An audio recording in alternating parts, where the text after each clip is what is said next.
Assalamu alaikum and welcome. This is Aisha Al-Hajar, founder of AMANI Birth, and we are working on the AMANI Birth Gambia series, and this is our contribution to improving Gambian women's health.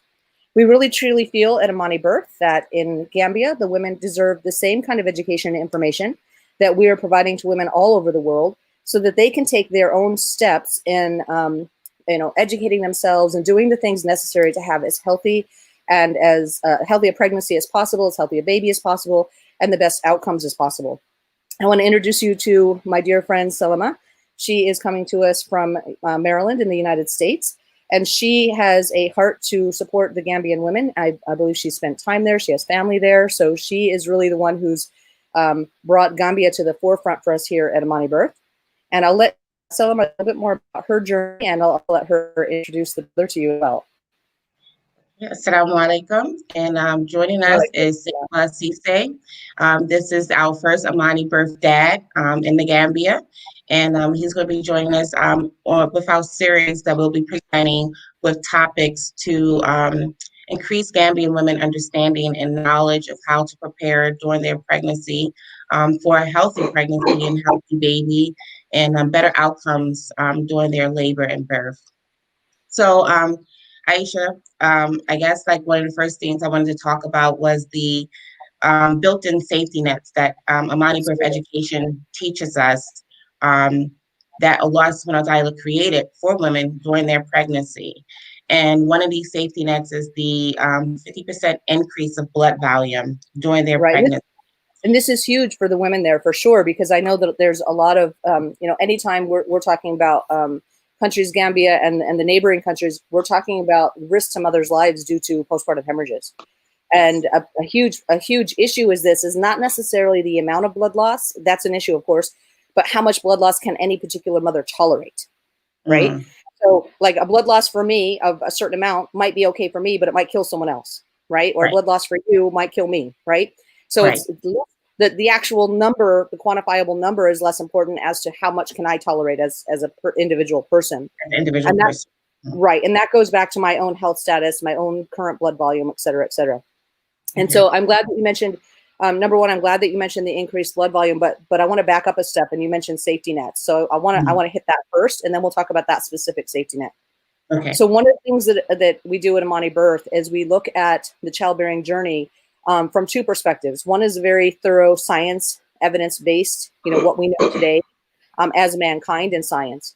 The other side is that we really look at the Islamic principles and the correspondence between the science and our principle and our deen in Islam.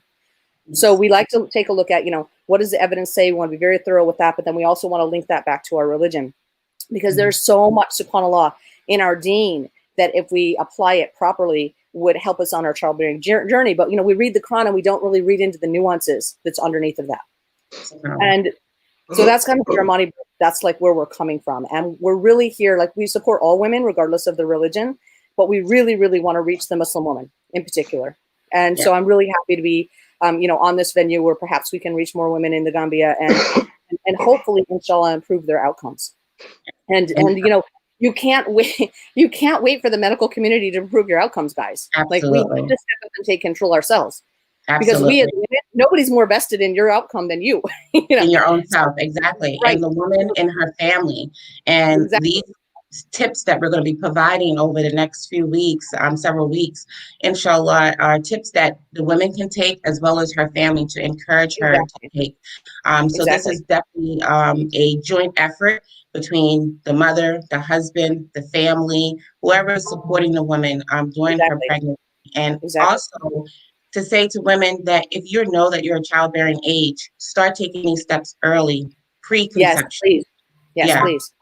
And knowledge is power, right? And that's what we're about. We want to give you the knowledge to empower you to make the decisions you need to make to save your own life. Don't count on medical people to save your life. Like by the time medical people are involved, it's like it's a dang emergency. like you're like on the edge of death, right? Yes. So you want to step up. Like what you do every day in your life is what makes a difference. SubhanAllah. Okay. So Allah built a lot of Allah built a lot of safety nets into the childbearing year. And in AMANI course, we talk about several of them. But the one that you're wanting me to talk about today is the fact that during the childbearing journey, at some point first trimester, the woman's blood volume should increase by about 50%. Okay, this is what Allah subhanahu wa ta'ala wrote into the program, right? Into the program of childbirth, of childbearing. Yes. Having said that, this is a safety net in a couple of ways. Number one, after birth, we're going to give birth to a placenta. We're going to have a wound where the placenta once resided, and we're going to bleed for about 40 days. Okay. Now, if we didn't have this increase in blood volume, that 40-day blood loss could be deadly for us, or cause us to be, you know, extremely anemic and sick, if not deadly, right? And so one of the ways that Allah protects us in this way is that we get this 50% increase in blood volume over the course of our pregnancy. Okay. So at the end of the day, you have to recognize not every woman is going to get the 50% that is, as you could say, written by Allah subhanahu wa ta'ala, because they're the ones that are putting in the ingredients. See, Allah wrote the program, but you have to put in the ingredients. I always say it's like thinking about a building. There's an architect who drew the plans for the building, right? Allah drew the plans for your pregnancy, for your baby, right? Yes. But it's the contractor who has to bring the ingredients. Exactly. And if he brings in, you know, dry, cracked bricks, the building's not going to last too long, right? If he doesn't bring in quality ingredients, how's the building going to stand up as long as it really could have had it been built the way that the architect intended? The proper material. Yep. Right. So you as the mother are the one, you have control over the material that's being, you know, building your pregnancy and your baby. Nobody but you. It's not your doctor. It's you. You're the one that decides what goes in your mouth every single day. Right. Yeah. And the number one factor in outcomes, good or bad, for moms and babies across all kinds of issues is what you put in your mouth every single day. Now, that's a huge responsibility on the mother, isn't it? But it's also a huge empowering issue when you think about it. I, as the mother, have complete control over this factor because I decide what goes in my mouth, right? Influenced by maybe my husband, my mother, my mother-in-law, the people I eat with, and the people I live with. But I'm the one that decides what I put in my mouth. Yes. Now, I don't know the Gambian diet. I don't know the Gambian. You guys have to take me there and like take me on a food. We'll talk more about the Gambian diet. So protein, and I know there are many aspects, many components to building this blood volume, maximizing this blood volume. So we can briefly talk about it, but I wanted to talk more about the protein because it's really important. You know, it's like one of the first things in AMANI birth education. We're kind of like introducing the women to this concept of increasing their protein intake for a number of reasons, not just for blood volume, but just overall well-being during their pregnancy. It's really important for women to increase their protein. So can you tell us like the significance and the role of protein? Well, protein is the building blocks of life. So every single cell in your body is built of amino acids, which is basically protein. So if you don't have enough protein in your body, then you don't have enough protein to build. It's something. It's either the baby's going to suffer, you're going to suffer, the placenta is going to suffer, the amniotic sac is going to suffer, the amniotic fluid is going to suffer, the breast tissue is going to suffer, the breast milk production is going to suffer. All of these things are being built by protein. And if you're not getting enough protein in your diet, you don't have adequate enough to build everything adequately, right? So at the end of the day, you really need to be hitting a diet that's high in protein, 80 to 100 grams a day during pregnancy, for a singleton pregnancy. If you have multiples, then it's more. If you have twins or something. But for a single pregnancy, mothers across the board need to get about 80 to 100 grams of pregnancy for a healthy pregnancy. There's a lot more than just building the baby. It has to do with preventing preeclampsia, which is a very serious illness that can come on in late pregnancy. That's a disease of metabolic disease of malnutrition. And we're not talking about malnutrition like people who don't have food. We're talking about people who aren't eating the right foods, right? It could be malnutrition of no food, but it's malnutrition of not getting enough protein in your diet. So we could be eating a very full diet, very rich diet, but if it's not the right foods, you're sabotaging yourself. So we need 80 grams of protein. And I will tell you, pieces down the world to very different cultures with very different diets. You know, every culture has their own cuisine. But I don't care where I'm teaching this at. If I ask women to take a diet diary and we calculate their grams of protein they're getting daily, the average woman globally is probably getting between 40 and 60 grams of protein a day. If they're not working on protein, if they're not focused on it. And what that means is that they're not getting enough to build a healthy baby and a healthy pregnancy. They're putting themselves at risk of preeclampsia. They're putting themselves at risk of postpartum of not being able to manage the postpartum bleeding. Their body not tolerating the postpartum bleeding, because you need 3 elements to build your blood, and that's protein, hydration, and proper sodium. Any of those things are off, and you're going to have a low blood volume. that's going to get you at high risk of not being able to tolerate a blood loss after birth. And then if you come out of birth, if you survive and you're anemic, and then you get pregnant again, because what do? We have baby after baby after baby. I have 8 kids, right? All those kids are like 2 years or less apart. That's, pretty typical. So at the end of the day, each pregnancy, you're putting yourself at more and more risk because you're becoming more and more ill, right? Less and less blood. Because lack of proper nutrition, not because you're having repeated baby after every 2 years you're having a child. No, women were created to give birth. Exactly. That's what we were created to do. Absolutely. But we can have healthy pregnancies and better outcomes during our birth if we take in the proper nutrition. So protein is one of the first things we talk about in Amani birth, like you said. But I want to make this clear: it's protein in the context of a complete diet. Because if you just start eating protein and you drop everything else, then your body's going to burn the carbs and other food. The body's used to burning carbs for energy. But if the carbs are absent because you're just focusing on protein, now your body is going to burn the protein for energy, and you're not going to have the protein to build the baby and the breast tissue and the amniotic sac and the fluid and blah, blah, blah, right? And this is why high protein diets are used for dieters, people who want to lose weight. They just eat protein. Their body burns the protein for energy, and then they lose weight. That's not what we want to do in pregnancy. No, we want to eat protein in context of you need a complete diet if you want to build a completely healthy baby, and you too also come out of it completely healthy. And that's what I want. I want good outcomes for both the mom and the baby. Yeah. And Sekoba, if you can just briefly explain, when we talk about 80 to 100 grams of protein, that is in addition to what you are already eating. Like if you're a woman who don't typically consume that much protein, working to add 80 grams is going to get you to that 100 more likely. Because if people look at their diet, they're typically not eating that many protein-rich foods in the Gambia. I know fish is one of the primary staple foods, but rice is also a primary food. So certain dishes that they do eat in the Gambia are mostly rice-based. But Sekoba, you can enlighten us, and you can, kind of like, if you need us to go back and repeat anything, let us know before you translate. Memorize all that for me. Poor guy. No challenge. Okay, thank you. So tell me what exactly you want me to say so that I can. So you are talking about protein. What will constitute protein? What is protein? And maybe we need to understand this so that obviously we would know what. Well, protein is okay. So we have different sources of protein. So protein, one of the main primary sources, complete sources of protein, will be from your meat and your dairy, like eggs, milk, and meat, chicken, beef, lamb, goat, fish, shrimps. Okay. Yeah. Well, let me say something, in regards to that before it gets too long, and then I will lost track. Okay. All right. Assalamu alaikum. Bediam gamin na bi wala mu kono mayata ani kaje ko bedinding edimo be kendela nyami ani de force kendela nyami kami ko wala ko protein nyolu walmu felleti balo kon mela wala mu balo la balonde rangolti e kami ko protein wobe wala kon ko ga soro minde wala ko subolti ani nyelu ani 6 kilo ani kekelo o nyilmu kulleti mila ko woluka balo dema kaje ko dingo se kendela nyami. So, how many percent did you say you need in order to? Per day is 80 to 100 grams. 80 to 100 grams. Mm-hmm. Okay. So we want 80 to 100 grams of protein. That doesn't mean the weight of the food. It means how much protein is in the food. Food.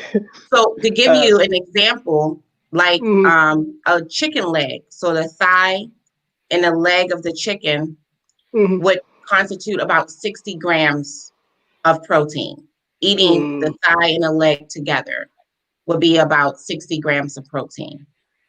Akami protein mina ngole buka balo nda kami wole ko sije wuto ko ni sije wuto domo bale ko bege protein yinna sidla tawora bo silal amuna ko ni sise tumando adabo na wuto ni odomo o nyante ikanyan kaje ko yo soto bara mange ko soto sije wuto do neto bara kami wole ko nyinna sidula yin wole ka fumira kemodo sidula nyim o na itara ni tanse soto ila balu ila kono mayin kono bayla ko bede mala kaje ko ite fo kende aso to ani di o kende aso Okay, I think that's done. Okay, Thank you.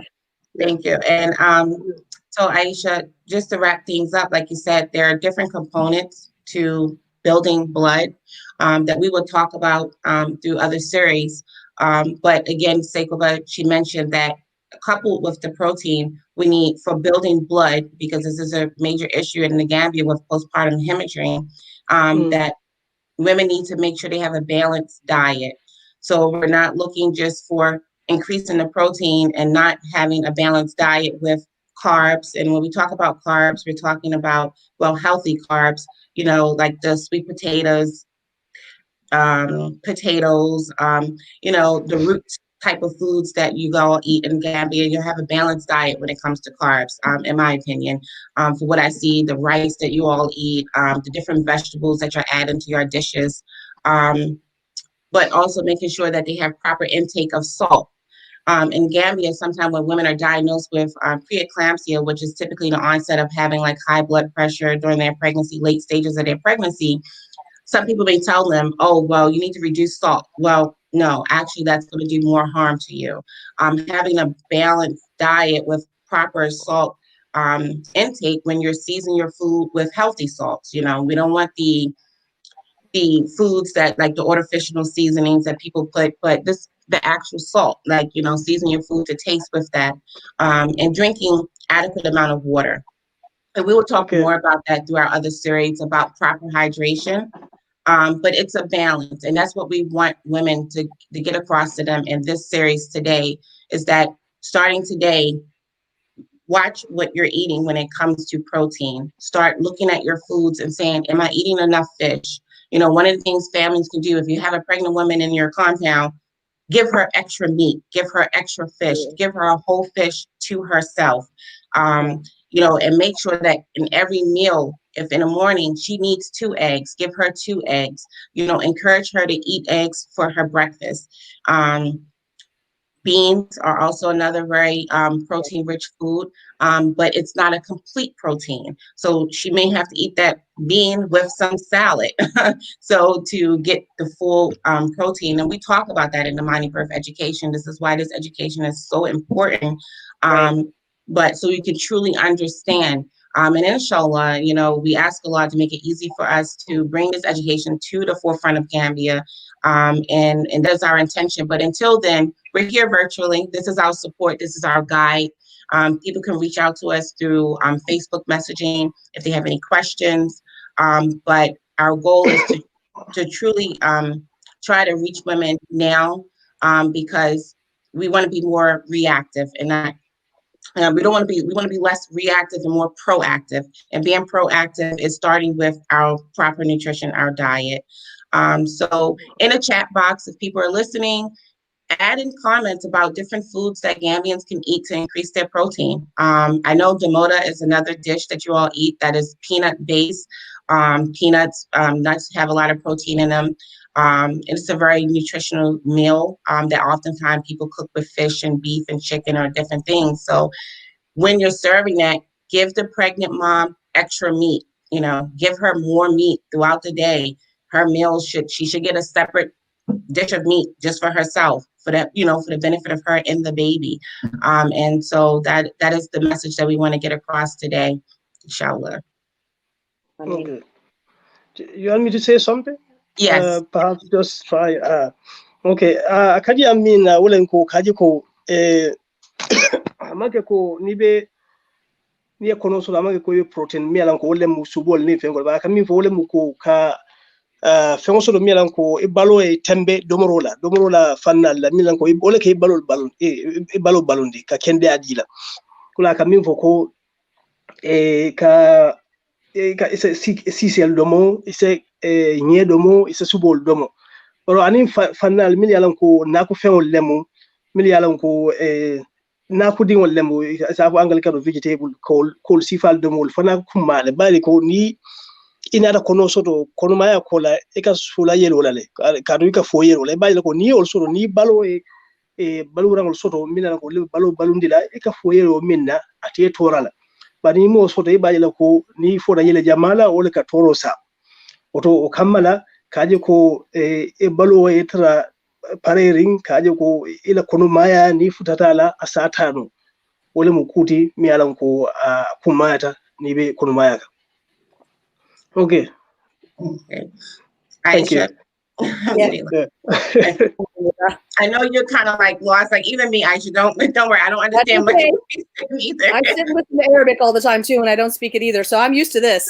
Okay, so then you know how I feel, mashallah. You don't know when I stop or not sound. Oh no, I know when you stop and start, and I can pick up certain words, but overall, like yeah. I actually was typing in the chat box asking people to share foods that are common to the Gambian diet that are rich in proteins, because this is going to help our sisters, you know.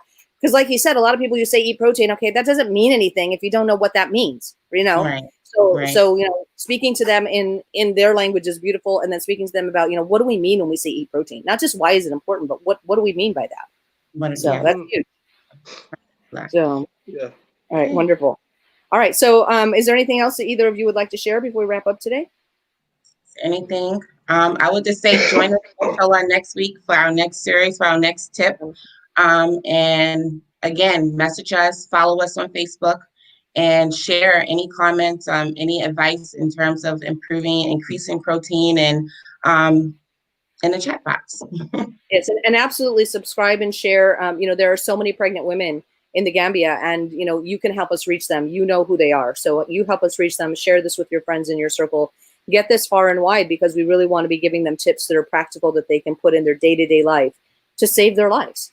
Yes. Oh, kami foro wulen ko sabule noma katenten kaje ko kanyo karandi ka kuja malo wita mialan ko lebe kumala londo la fanna la kaje ko kuno maya ni ila londo e fanuje oto al sabule noma kaje ko be hakili maya ko no mialan ko londo mialan ko be janjanna ke jensen bese tineje ala baraka.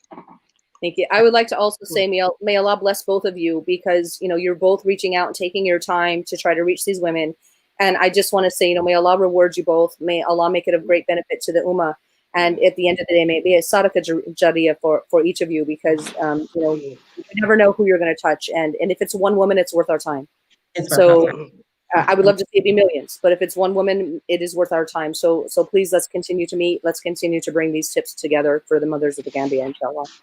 Alhamdulillah. Jazakallah khairan, Aisha and Sekoba. Thank you guys. Alhamdulillah. Thank you. All right. Thank you.